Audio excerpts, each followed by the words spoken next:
जय हिंद मेरे प्यारे साथियों।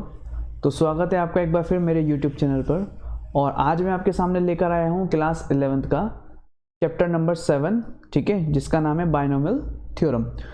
और इसका क्वेश्चन नंबर 10 जो क्वेश्चन मोस्ट इंपॉर्टेंट है, तो आज हम इसको सॉल्व करने वाले हैं। तो क्वेश्चन नंबर 10 देखो क्या कह रहा है कि यूजिंग बाइनोमियल थ्योरम का यूज़ करके हमें क्या करना है, evaluate each of the following, ठीक है। तो यानी कि जो भी क्वेश्चन है उसमें हमें थ्योरम यूज़ करनी है बाइनोमियल थ्योरम।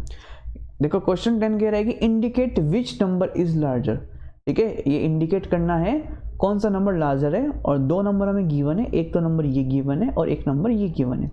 तो दोनों में से जब हम इंडिकेट करेंगे कौन सा नंबर लार्जर है, तो जो हमारे पास ये है डिस्टेंस 1000, ठीक है। तो ये तो डायरेक्ट वैल्यू गिवन है, कितना ये 1000 है। लेकिन प्रॉब्लम क्या है कि जो 1.1 की पावर 10,000 है, इसको हमें सॉल्व करना पड़ेगा, ठीक है, क्योंकि एग्जैक्ट वैल्यू इसको सॉल्व करके आएगा। और इसको सॉल्व करने में हम यूज़ करेंगे बाइनोमियल थ्योरम का, ठीक है। तो अगर आपको बाइनोमियल थ्योरम की स्टैंडर्ड फॉर्म नहीं पता, यानी कि फॉर्मूला नहीं पता, तो मैं क्या करता हूँ, यहाँ से फटाफट से फॉर्मूला लिख देता हूँ। तो देखो बाइनोमियल थ्योरम का फॉर्मूला क्या होगा, ये होगा a plus B raise the power n is equal to, ये होगा NC0 a raise the power n plus NC1 a raise the power n-1 into B plus NC2 a raise the power n-2 into B square plus dot dot dot, ऐसे ये series जो है expand होती जाएगी। अब हम इसको solve करते हैं। देखो जो है 1.1 इंटू 10 की पावर 1.1 रेज़ दी पावर 10,000 को सॉल्व करेंगे, तो उसको देखो मैं लिख सकता हूँ यहाँ से। देखो पहले 1.1 रेज़ दी पावर 10,000, तो 1.1 को मैं लिख सकता हूँ डियर स्टूडेंट्स, यहाँ पर देखो 1 प्लस 0.1 और पावर क्या रहेगी, पावर रहेगी 10,000। देखो सेम ही है कि 1 प्लस 0.1 कितना होगा, 1.1 ही होगा।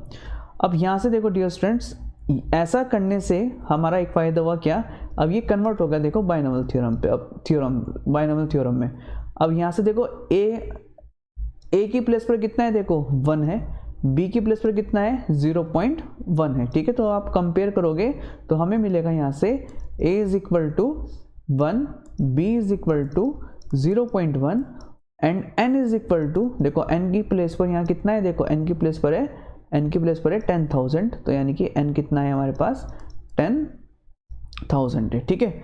तो अब इसको देखो बाइनोमियल थ्योरम की फॉर्म में एक्सपेंड करेंगे इसको। ये जो है हमारे पास 1 प्लस 0.1 को देखो इसको थोड़ा नीचे लिख देते हैं, 1 प्लस 0.1 रेज़ दी पावर कितना 10,000 है, इसको एक्सपेंड करेंगे, ठीक है। तो यहाँ देखो यहाँ पर फर्स्ट टर्म में कितना आएगा, देखो ये फर्स्ट टर्म में यहाँ पर स्टैंडर्ड फॉर्म में NC0 raise the power NC0 into a raise the power n। तो n का वैल्यू देखो डिस्टेंस कितना है, ये है 10,000 और C0 a कितना है, देखो a की पावर यहाँ पर a की पावर n है, तो हम लिखेंगे यहाँ हमारे पास a कितना है 1, तो 1 की पावर कितना रहेगा, यह रहेगा 10,000।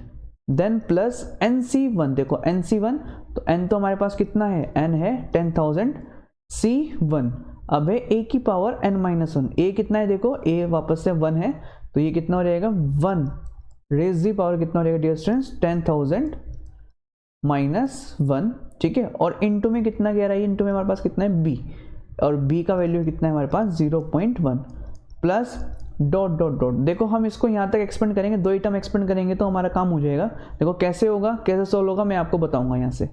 अब इज इक्वल टू, आपको देखो यहाँ पे कुछ टर्म कुछ फॉर्मूले याद रखने हैं, और जो परम्यूटेशन और कॉम्बिनेशन में भी थे, यहाँ पर जो हम लिखते हैं देखो NC0, ठीक है, ध्यान से देखो जो हमारे पास होता है यहाँ से NC0 का वैल्यू होगा 1, और दूसरा देखो डियर स्टूडेंट्स NC1, जो हमारे पास NC1 का वैल्यू होगा डियर स्टूडेंट्स वो होगा हमारे पास n, ठीक है। तो ये दो फॉर्मूले आपको पता होने चाहिए। तो यहाँ से देखो ये n है और ये c है और ये 0 है, तो NC0 कितना होता है हमारे पास 1, तो यहाँ पर लिख सकता हूँ मैं कितना 1 इंटू, अब देखो ये है 1 की पावर 10,000, तो 1 की पावर में कुछ भी हो वो कितना रहेगा डियर स्टूडेंट्स 1 ही रहेगा, तो ये हो जाएगा 1 इंटू 1 प्लस, अब देखो ये है n का वैल्यू है ये 10,000 और ये C1, तो NC1 कितना होगा, ये होता है n ठीक है, यानी कि 10,000 C1 कितना होगा, ये होगा 10,000 ही होगा, तो इसको मैं 10,000 एज इट इज लिख रहा हूँ। इनटू देखो 1 की पावर है 1000 माइनस 1 तो हो जाएगा 1 की पावर 9999, और इनटू देखो ये है 0.1 तो इसको मैं देखो कितना लिख सकता हूँ, ये पॉइंट हटेगा तो डिवाइड में कितना आएगा 10, तो इसको लिख सकता हूँ 1/10। तो यहाँ से देखो डियर स्टूडेंट्स, ये 1 इंटू 1 कितना हो जाएगा 1 प्लस ये है 10,000 और इनटू देखो 1 की पावर में कुछ भी होगा, भी बताया था मैंने आपको 1 ही रहेगा, इनटू 1 कितना है 10।